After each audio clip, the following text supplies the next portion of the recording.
Yo, what is up guys? Boy here, aka Blue Collar Sports TV. Hopefully you guys are doing well. If you're new here, if you could hit the subscribe button, it really helps me out. And also, if you could smash the like button, it really does go a long way. So here we are, the prediction for Deontay Wilder versus Tyson Fury 2. I've got to say, going into this rematch, I am extremely excited. The stakes are high, this fight has people divided, and I'm expecting another really interesting fight on the 22nd of February. And yeah, I really can't wait. Obviously, Deontay Wilder is the WBC champion, and Tyson Fury is the lineal champion. Whether you take that seriously or not is up to you. Let's briefly run through the tale of the tape. We will start with Deontay Wilder. He has a record of 42 wins, 0 defeats, 1 draw, 41 of those 42 wins coming by way of knockout. Tyson Fury has a record of 29 wins, 0 defeats, 1 draw, 20 of those 29 wins coming by way of knockout. Deontay Wilder is listed as 6'7" with an 83-inch reach, whereas Tyson Fury is listed as 6'9" with an 85-inch reach, so Tyson Fury has a 2-inch height and reach advantage over Deontay Wilder. Not only is Tyson Fury just taller and longer than Deontay Wilder, he's just a bigger human being in general. He's also a lot heavier. I mean, on fight night, I would expect around a 30-pound weight advantage for Tyson Fury, maybe even more. When Deontay Wilder weighs in at the 220s, that's a high weight for Deontay Wilder. Tyson Fury could be weighing in at more than 250 pounds. So yeah, you could see a 30-pound weight difference here.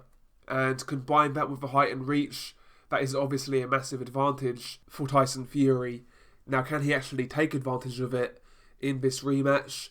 I mean, we'll see. I think he took advantage of the height and reach last time around, but in the first fight, he never really utilised his greater body weight in the fight. He never really put it on Wilder.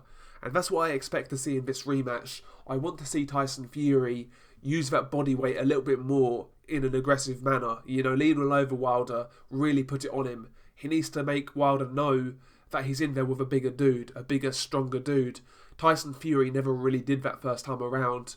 And yeah, that's something I want to see from Fury in this rematch, combined with what he did first time around, behind his boxing. But yeah, that gets out of the way the tale of the tape. Now let's talk about the fight itself. We will start with Tyson Fury. They always say, if it ain't broke, don't fix it.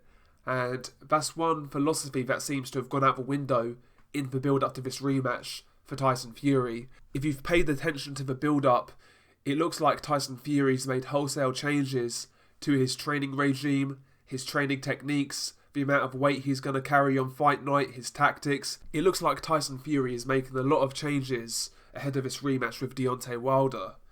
And, with Tyson Fury, you have to put the disclaimer out there.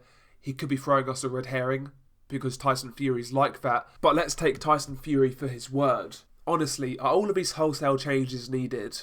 Like I say, if it ain't broke, don't fix it. Let's be honest, first time around, apart from Deontay Wilder fans, everybody thought Tyson Fury won. Let's be honest with ourselves. And in that first fight, all that was needed was a couple of adjustments, a little bit more focus, and he would have won. Very minor changes, very minor improvements, and Fury would have won. So really, if I was Tyson Fury, I would be looking at what I did first time around, what I did well. I would be trying to replicate that with more focus so I don't get caught with silly shots, and, just adding a few subtle improvements here and there. For example, in stages, be a bit more active with your punch output, try and sit down on a few more shots here and there. When you've got Wilder in the clinch, try to work a bit more with a free hand, things like that. Subtle little improvements from the first fight, but ultimately just build on what you did well first time around. But like I say, leading up to this rematch, I kind of get the impression that Tyson Fury is going to go a completely different route in regards to his game plan, his tactics, etc. And I think that's dangerous. Now don't get me wrong, like I said earlier, this could be a red herring. It really could. But it's something that's thrown me off in the lead up to this fight. Like I said, I personally believe Tyson Fury should be trying to replicate what he did first time around with more concentration and focus, better stamina, and a few subtle improvements here and there, mainly in regards to increasing your punch output in certain stages and trying to actually make Wilder respect you by landing your own shots.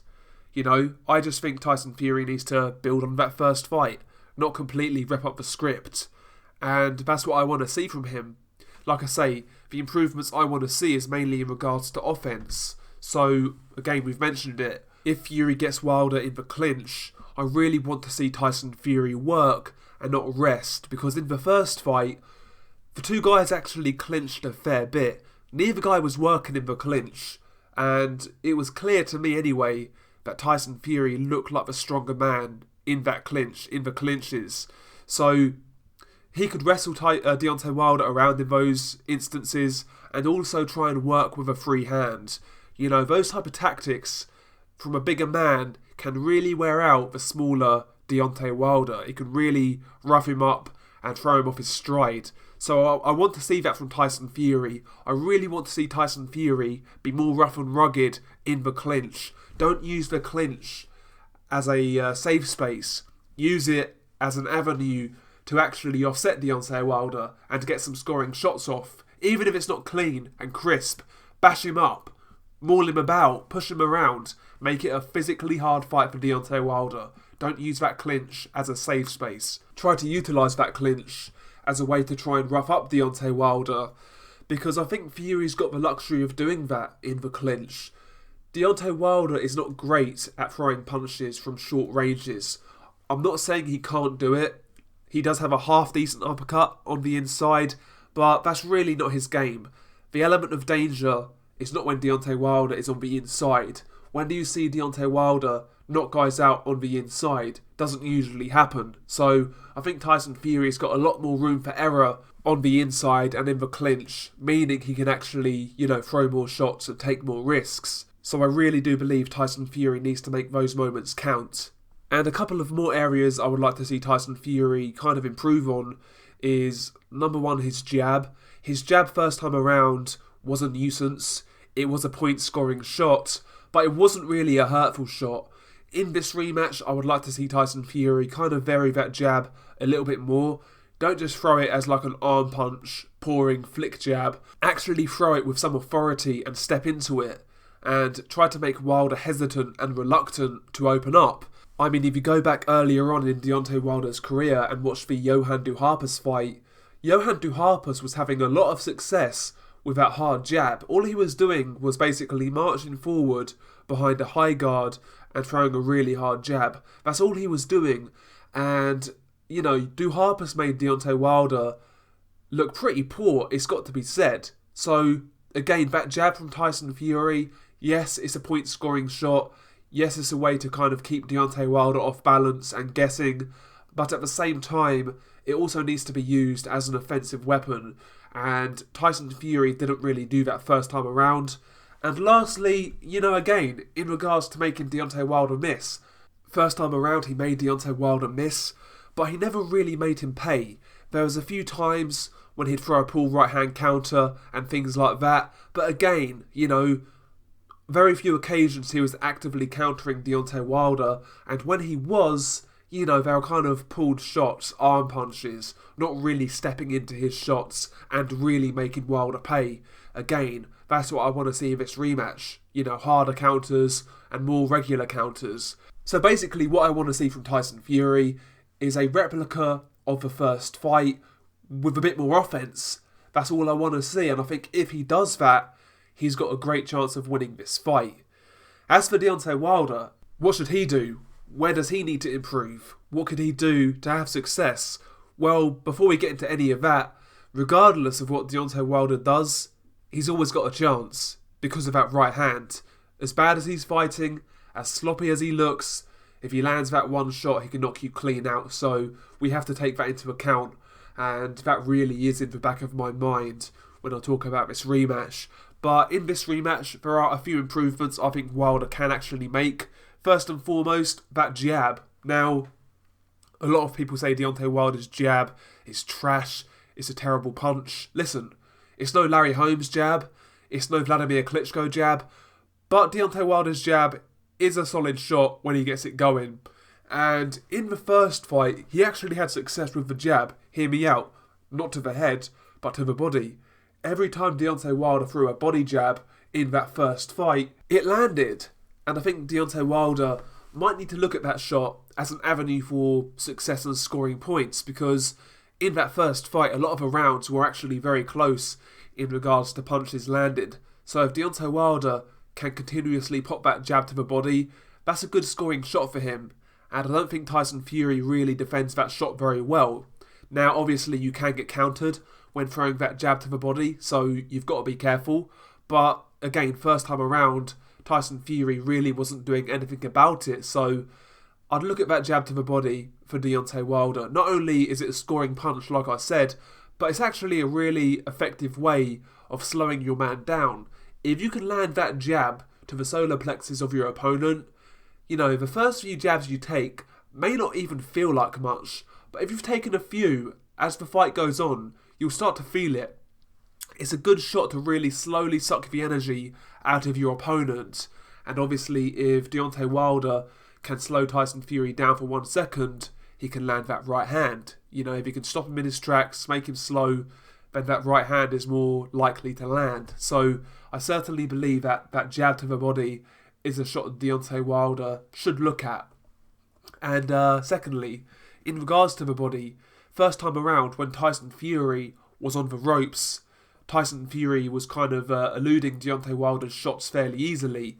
And that is because Deontay Wilder was headhunting when Tyson Fury was on the ropes or in the corner.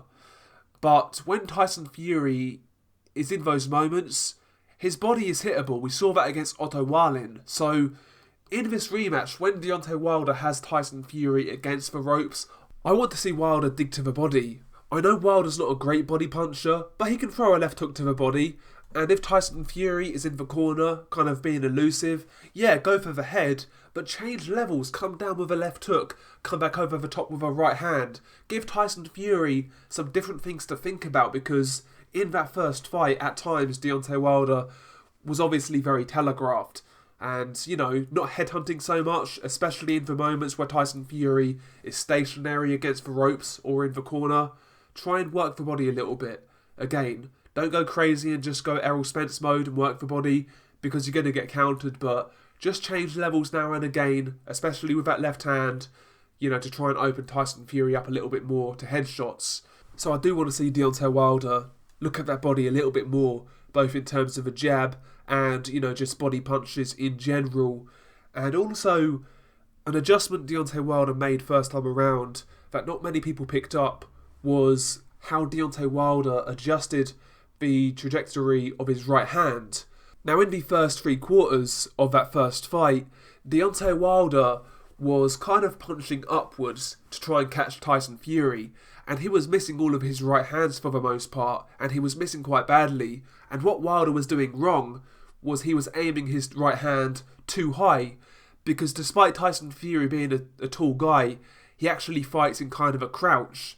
And in the last few rounds of that first fight, I'm not sure whether this was intentional or not, but Deontay Wilder started to aim his right hand a little lower, like kind of at the neck / high chest area of Tyson Fury.